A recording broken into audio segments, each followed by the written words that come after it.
Hey guys, how are you? Well, it is Monday already. It always comes up so quickly. I'm going to wait just a couple of minutes, see who hops on, give everybody kind of a chance to get signed in. And if nobody hops on or just a few people hop on, we're still going to roll with this, record it, and then I will share it out later for sure. So I'm going to wait just a couple of minutes.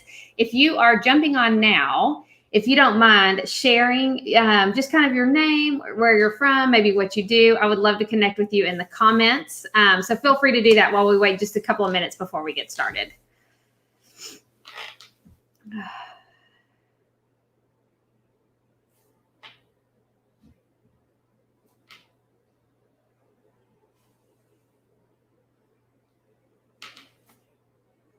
If you are just now jumping on, I was asking everybody to just kind of introduce yourselves in the comments. There's a little bit of a lag. I apologize for the glare on my glasses, but I'm having some serious allergies tonight. So the glasses are staying on. And but if you guys will just say hello in the comments, tell me who you are, where you're from, that would be super helpful. I would love to see that. And I want to make sure that you can hear me and see me okay. That's helpful as well. Melinda, hello. How are you, Leanne? Hey. I'm so excited that you're here. No problem. I love doing this. It helps me to learn from you guys as well and just to connect. Hello, Adriana. I hope I'm saying your name correctly. I'm so excited that you guys are here. I think tonight's going to be really good. Just some conversational pieces that are important at this point. I don't know about you guys, but for some reason last week and even this week has started out really hard. I don't know if it's just the length of time that we've been in this situation now. It's really starting to hit home. Oh, good, Leanne. Thank you. But it's just last week and this week have really been difficult for me. I don't know about you guys. Okay, well, I'm going to go ahead and get started. Thank you so much for being here. Like I said, I always share this out afterwards. So if for any reason you have to disconnect or go take care of something, feel free to do so. If you're registered for the webinar, which you can always do over on my website, and I'm actually going to put the banner up that will show you how to connect. It's just andymcnair.com/@home-learning. And I post all of the webinars there for you guys to check out.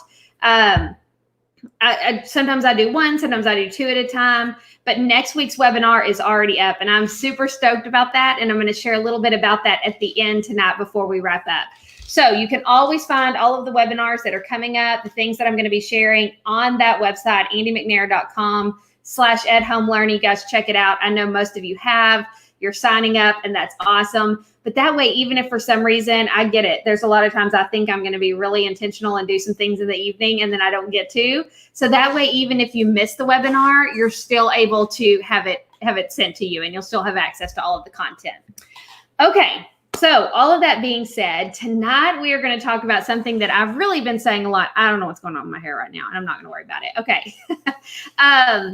One of the things that I have really been focusing on, two things. I think it's really important right now that we simplify learning and we make authentic connections. I think if we can hold on to those two ideas right now, we may be able to create something here that we can sustain. And I think one of the really big conversations that is going to begin to take place as this kind of evolves and changes and different things start coming into play is, what does this look like moving forward? What does this look like when we go back to school, right? How does this change everything? And so we're going to talk a little bit about that tonight, but I want to give you just some really practical ways to change your perspective. I know that in the forum, a couple of people said that that's what they need from tonight's webinar. It's just that shift in perspective, or that opportunity to see this a different way, because it is hard and there's nothing easy about it. But there are some opportunities here if we look closely. And so that's what I kind of want to hone in on tonight.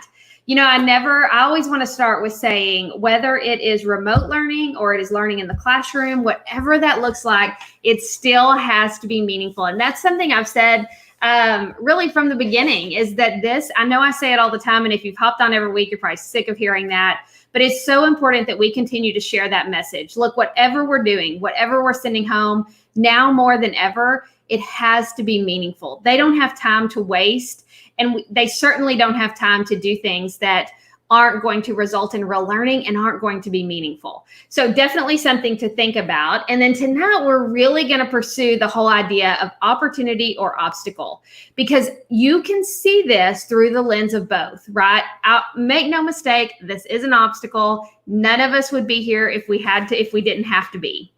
But that being said, I think if we look closely, we can see some opportunities in this. And that's really what I kind of want to talk about tonight, and what I want to explore, what those opportunities are and how we can use those as a springboard to really create change in education and to help our students do those things that we've talked about, right? Making those authentic connections. And I think doing some things that we've always wanted to do in education and we've never had the opportunity, whether that be because of standardized testing, because there was so much on our plate. And I'm not suggesting you don't still have a lot on your plate. I know that you do. But we have an opportunity here to kind of shift things around. So the first thing I want to start with is the opportunity to create change and grow as educators, because that is one of the biggest opportunities in this whole deal right now, is seeing this as that opportunity to grow. You know, there's a word that I've really been focused on last week and this week, and that word is pivot. And I think as we've kind of gone through this, what I've noticed, whether it be through conversations with educators, whatever that is that sometimes it's really hard to admit that we didn't have a plan for this, or it's hard to say, you know, what we did at the beginning wasn't the right thing. But if we look at this closely and we're honest, there was never, and I tweeted this out last night, but we did not have best practices in place for remote learning during a pandemic. They did not exist. And so to be frustrated or to be worried about, oh my gosh, what if I'm doing this wrong? Or what if it looks like I didn't do the right thing in the beginning?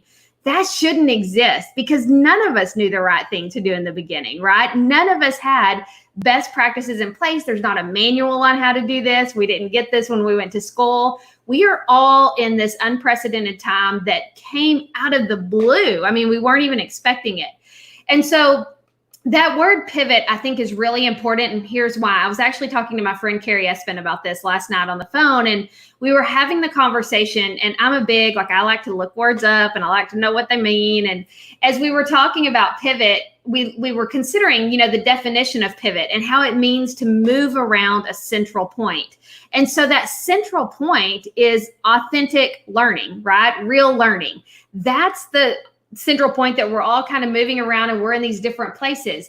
But we have to be willing to pivot as this situation changes and grows and evolves. Because as that begins to happen, obviously our perspective and the way we look at this is going to change. So I would just encourage you as an educator, as a leader, whatever it is that you do or what your job is. I love words too, Melinda, for sure. Wherever you are in education, consider that it's okay to find a different way of doing things and pivot and do something different, especially if what you're doing isn't working. It makes no sense to continue doing something just because, well, this is how we said we were going to do it, so we're going to roll with it. If you're not getting the engagement that you needed, if your teachers are completely exhausted, if it's not resulting in meaningful connections and meaningful learning, you got to be willing to pivot. There has to be a place where you go, you know what, this isn't working and we've got to try something else.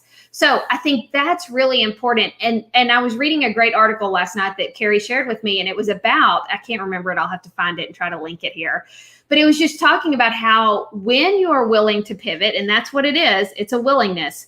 When you are willing to pivot, oftentimes that results in real growth. And gosh, what an opportunity we have right now to grow as educators and to grow as a system who has realized, you know what, there are some things that could have been in place that weren't. There are some things we could have done differently. There are some perspectives that we maybe should have seen a little differently, but that's okay, because now we have this opportunity to shift and grow. But if we just get stuck in wanting to be right or wanting to do it the way that we said we were going to do it to begin with, just so it doesn't seem like we didn't have an answer for this, I feel like we're missing a huge opportunity. So just something to consider. Definitely important. One last thing I'll say about pivot. I love analogies and I love thinking about things from different different perspectives in different ways. And we kind of got into this conversation last night. If you think about the pivot of a seesaw, right? And for so long, when you think about a seesaw and being on a seesaw, who's in control? The person who is at the bottom, right? The person who has their weight. And so going back and forth, seesawing is a give and take. Stay with me here. I'm getting somewhere. It's a give and take. Well, forever, for a long time in education, who's been in control of that seesaw? I think as educators, we have been, right? We've been kind of like, all right, we're going to control the learning. You do what to do, when to do. We tell you when to do, what to do, how to do, where to do.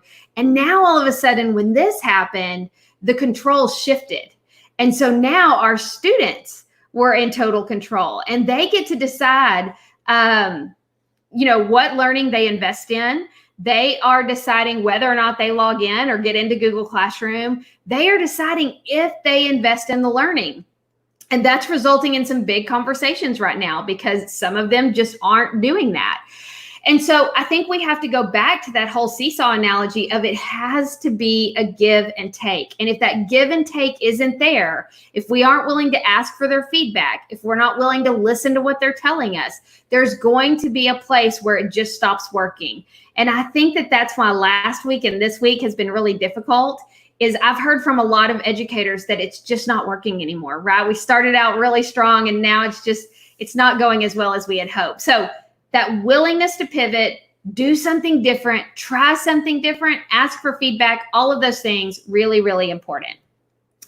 So I think next is, this one's pretty obvious, but just that opportunity for authentic connections. And this is something I know some of you are like, she has said that 100 times. And I have, and I will continue to say it because authentic connections are so important and so easy to make right now. And I think that has to be a priority. We've known for a long time that this generation of kids, the kids that sit in our classrooms today, they learn by doing. Right? That's how they reach that deep level of understanding. And sometimes in order to get to that deep level of understanding, we have to encourage those connections. And I think right now that's just a little bit easier than it is to do in the classroom. And that's simply because of the access that they have to things beyond the walls of the classroom. So we've talked about, last week I talked about taking learning walks, helping your kids connect with media, or if you're playing a board game. All of those connections are there, and we have to help parents understand that is learning. I think that sometimes we only see, and I know that parents sometimes see schoolwork as learning, right? But we can't send school home right now. I am seeing situation after situation where that just simply is not working. Trying to put school into this situation is not going to work. At least I don't think for very long.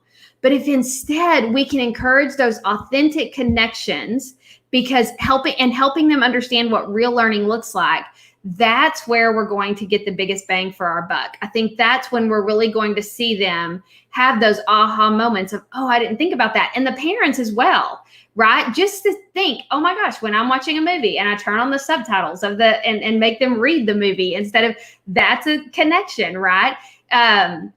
Playing Monopoly and somebody being the banker and counting the money. That's a connection. All of those things are opportunities for them to connect what was learned at school to what is happening at home right now. And that is learning. And it's important that we help parents and students understand that so that they can see that learning happens everywhere. This is an opportunity for them to really not just hear us say that, but to actually, I don't know what that was, but not to just hear us say that, but to actually experience it, right? Experience that learning and get to kind of feel what that looks like for that to happen in their own home, in their real world, with their families. Okay, so authentic connections, definitely important. Next, I think giving students the opportunity to drive the learning. So we're going to stay here for just a minute because this ties a lot into those authentic connections, but this is something we've said for a long time, right? How long have we been talking about giving students opportunities to drive their own learning? But that can be scary. And as teachers, I think sometimes putting our kids in the driver's seat doesn't seem like the greatest idea, especially when they aren't ready to be in that seat, when they're not ready to take control of their own learning. Sometimes they're not willing to do that. But now all of a sudden, we've been kind of thrown into this situation where it's not a choice. They have to drive their own learning.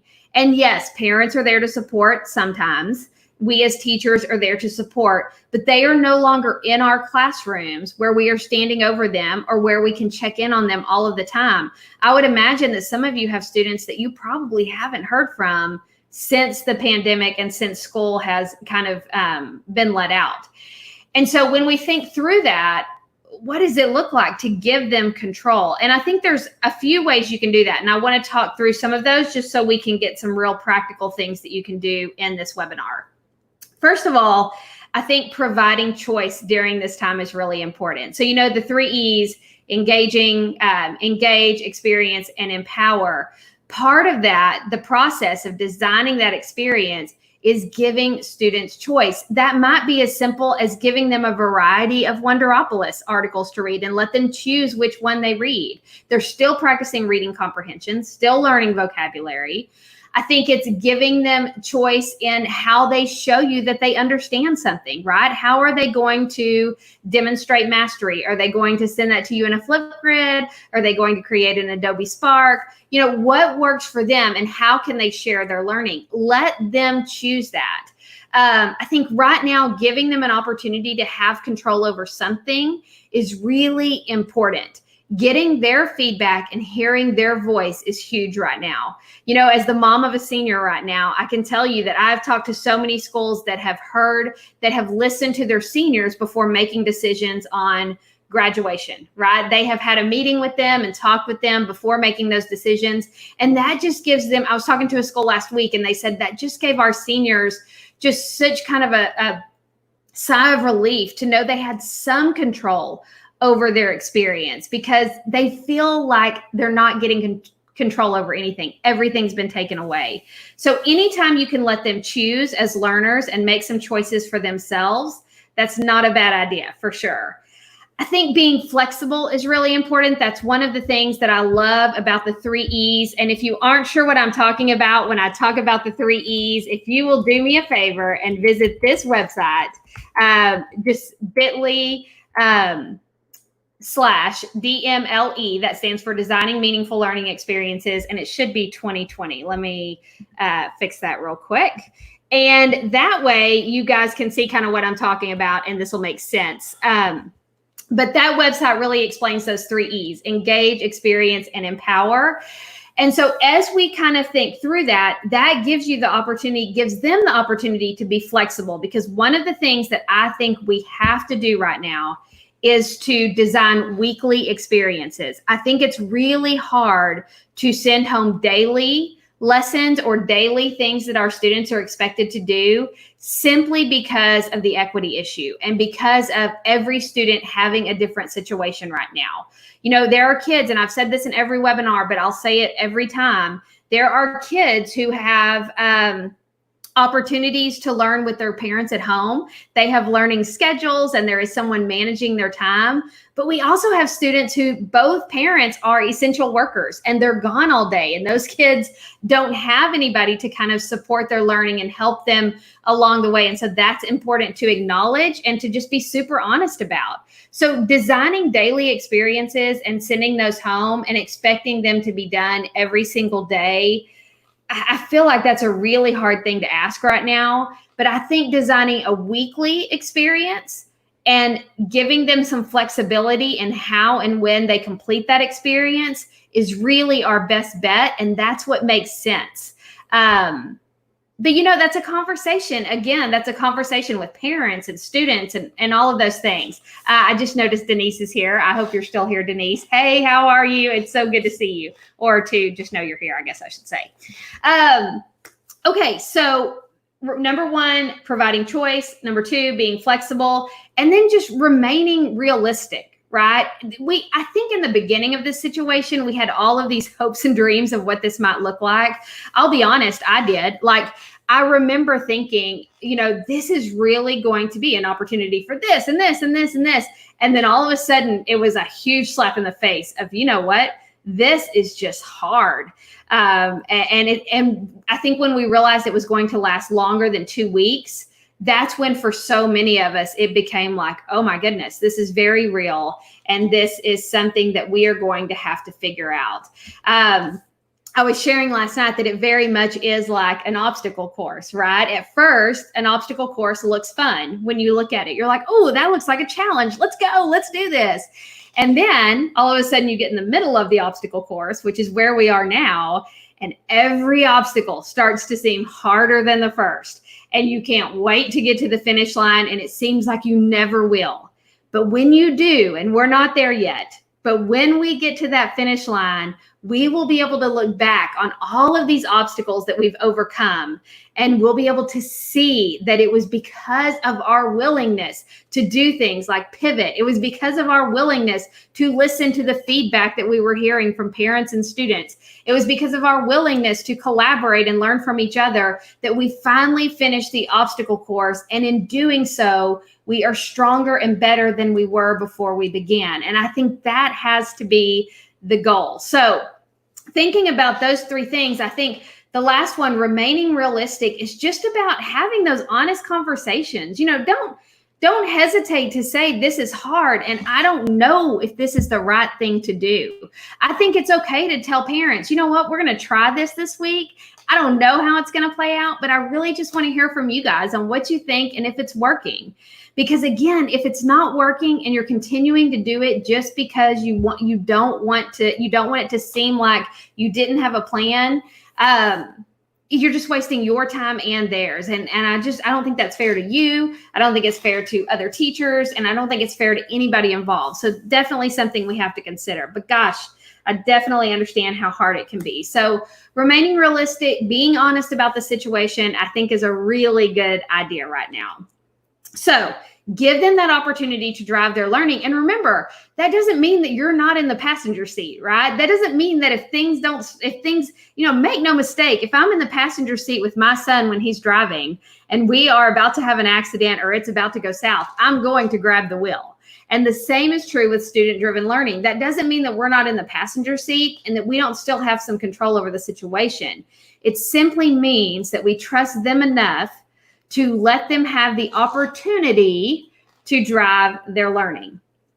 Okay, does that make sense? Are you guys good? Tell me in the comments really quickly, just some thoughts you're having, some connections you're making, just so I can make sure we're on the right track and this is making sense. Sometimes I just talk and I'm like, I hope these words are coming out as sentences and I hope that they make sense. So you guys check in with me on the comments. That always makes me feel better.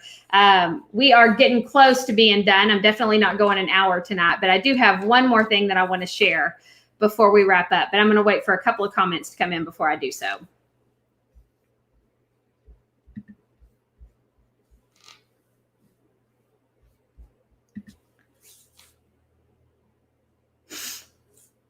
I have terrible wait time, so if you guys don't comment quick, I'm moving on. This awkward silence, you can ask anybody on the digital innovation team at Region 12. I am terrible with awkward silence. So if you don't comment soon, we'll move on and I'll check comments later. Sometimes there's a lag, and so even when you put your comment in, it takes a little bit for me to see it.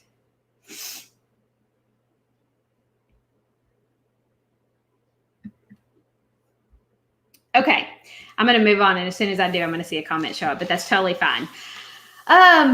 Okay, so ticking right along, opportunity for those students to drive their learning, and then finally, that opportunity to cultivate home and school relationships. Oh, I knew it. There's some comments. It just takes a while.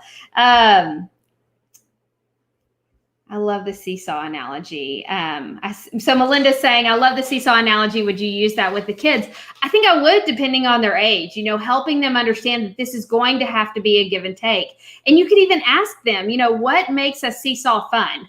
It's not fun when whoever is in control, that person on the bottom, keeps the person on top in the air. Because how do you feel when you're in the air? You feel out of control. You feel like you don't have any control. And that's not fun for us as educators, and that's not fun for them as students. So helping them understand this is going to be a give and take. You guys are going to have to give me some feedback. I'm going to take that feedback and do something with it as I design these experiences for you. But I have to hear from you, and I have to know what's working and what's not. That's what makes the Seesaw fun. So hopefully that helps a little bit, Melinda.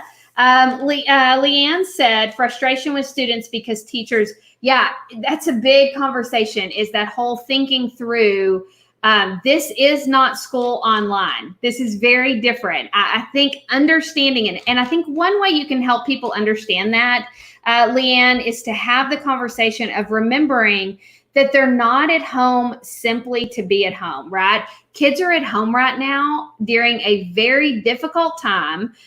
In their home, there's quite possibly, in fact, there probably is frustration, anxiety, uncertainty, and all of those things we know don't create just a great learning environment.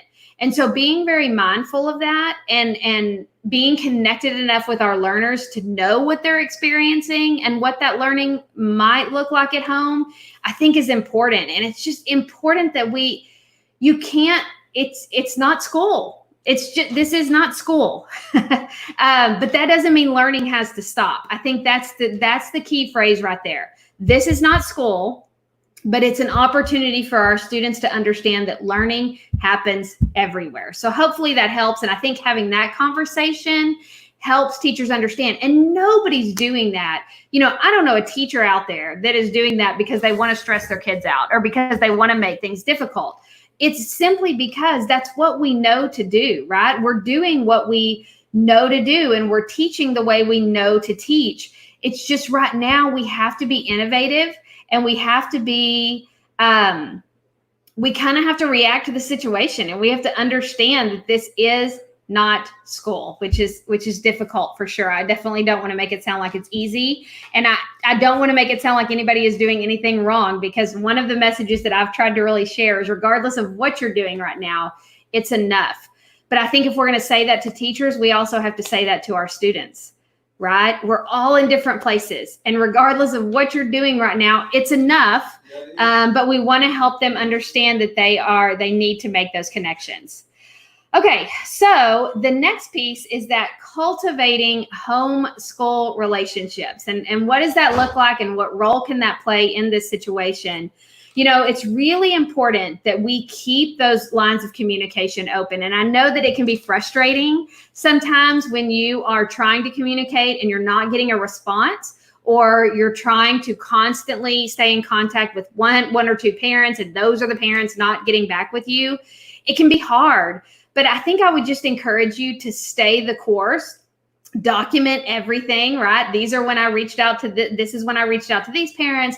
I think weekly check-ins are a really great idea. And I think not just a weekly check-in with your students, but a weekly check-in with your parents. So maybe just hosting one night a week, maybe around this time in the evening. I know it's hard and I know it's a lot to ask, but maybe around 7 o'clock when parents are home, and if they're essential workers, they're getting home, for them to hop on and ask questions, and for you to ask questions for them to say things like, hey guys, this week, what did you think about what I sent home? What did you like? What did you not like? And what can I change to make this work for you? I think is a good idea. So not just doing weekly check-ins with your students, but doing weekly check-ins with the parents as well. And y'all, even if only one parent hops on, that's okay. That's enough. It's like these things, right? Sometimes I do a webinar and nobody's here. That's okay. If it reaches one person and makes a difference, that's all I'm looking for. And I think that that's what we have to do right now as educators. And so I think also doing something like creating, I think I said this quickly in a webinar last week, creating a help grid on Flipgrid, I think is a really good idea. It's not a secret. I'm a super big fan of Flipgrid. I think it's almost like it was created for remote learning. And if you go to that website that I shared earlier, that bit.ly DMLE 2020, I've actually shown how you can set up this entire weekly learning experience in Flipgrid. Flipgrid is completely free and it will remain free. But I was thinking the other day, what if we had help grids on Flipgrid? So in other words, you would create, if you haven't seen Flipgrid, it's a place where you can create a topic where people can share video. And so you could almost create like a help desk. One of the things that I've heard from a lot of teachers, technology people, is that we're getting all of these connections from so many different places. So we get text messages and we get emails. And if you work at a small school, you get phone calls from the people that you know. And that gets to be really overwhelming. But if you had a place like a topic on Flipgrid where every time they had a question, they could go on there and ask, and you could respond, or maybe another parent could respond, that is a really good idea. So I think instead of having a help desk, creating a help grid on Flipgrid is something that could be really helpful and make sense. Very, very cool. Okay. So not a bad idea. And if I actually on that website showed how I made a help grid as part of the weekly experience. So definitely something to check out. It was so funny because I created that experience for my daughter. I showed it to you guys last week. And in it, I put a help grid, and she was like, do I seriously have to post my questions in the help grid? I live with you. I was like, no, I just did that to show teachers. But anyway, so funny. So, definitely thinking through weekly check-ins, help grid, and then just asking for feedback any way that you can. You know, if you're not comfortable with doing the weekly check-ins on Zoom or Google Meet or however it is you're communicating, it might be a good idea to do that through a Google form, right? Just send home a Google form each week, make a new copy. You know, you can make a copy of a form, make a copy each week, and it can have those same questions. What worked this week? What didn't work this week? What do you wish I would have tried? And that doesn't mean you have to respond with action. I mean, you definitely want them to see that you're listening, but there may be some things on there that for whatever reason, they can't see it, but you can't do that. It's okay to respond to them and kind of just have that conversation. But I think that it's really important when we're cultivating those homeschool relationships that we ask for feedback. And then after asking for feedback, there does need to be some form of either communication or action. I would say those have to be the two pieces. Either communicate why it's not something that you can do, or be like, oh my gosh, that's a great idea. Do it so that they can see that action and see that you're hearing them and you're doing something. Does that make sense? So I think all of those would really be powerful and something that you can use with your parents to create that homeschool connection. And what if this homeschool connection continues when we are back in the classroom, right? Creating these relationships and bringing parents into the learning process, giving them this opportunity to really make these connections to what learning looks like and why so many of these things are important, could result in them being a bigger part of their kids' educational experience when this is all over and when we get to continue to move forward. So that could pay off really, really big. Not a bad idea. Definitely something to consider.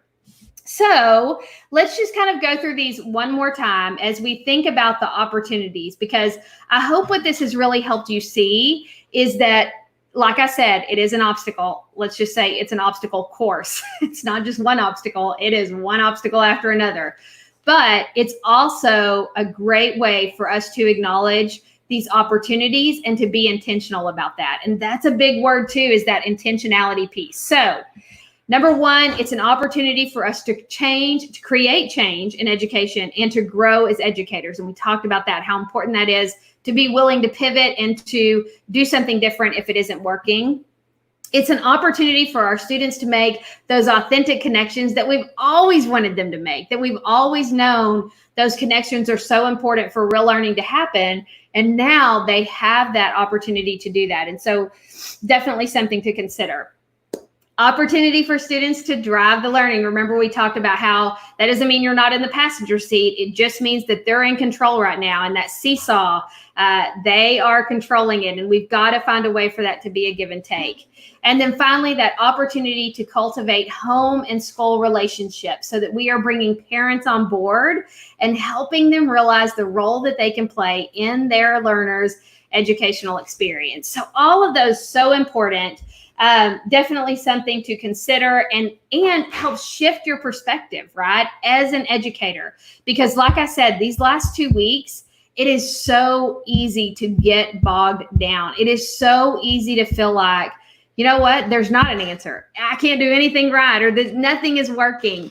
I just want to encourage you that regardless of what you're doing, you are making steps forward and just putting one foot in front of the other right now and being willing to ask the hard questions and have those difficult conversations. That's half the battle.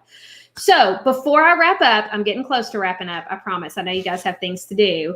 But I want to just kind of, we've used the word opportunity a lot, and I say that word a lot and I throw it around a lot. It's kind of like engagement, right? But if we really think about what opportunity means, there's two definitions that I really like. I told you guys at the beginning, I really like words and I love to know what words mean. So I think two things we need to think about here as we wrap up. First, an opportunity is a set of circumstances that makes it possible to do something. So all of these things that we've talked about are possibilities that could result from us seeing this as an opportunity. And then the other definition that I really, really like is it gives us a good chance for progress. And that's exactly what's happening right now. This is an obstacle, but it's also that chance for us to move the needle forward and to make progress in education, whether that be the homeschool relationship, whether it be creating change in what learning looks like and what this looks like moving forward. Whatever that is, I think it's important that we are just clear that this can be an opportunity as well as an obstacle. All right. As I kind of wrap up, I want to remind you that you can always visit this website. I am just super passionate about those 3 E's, right? I have for so long talked about how important it is to engage your learners as soon as they come into your classroom, design an experience that they're willing to invest in, and empower them to make connections beyond the walls of the classroom. And now with remote learning, I think we can take those pieces that have been daily and make them a weekly experience. So if you visit that website, I now have all of those pieces. And then I have an example of a weekly experience that I designed.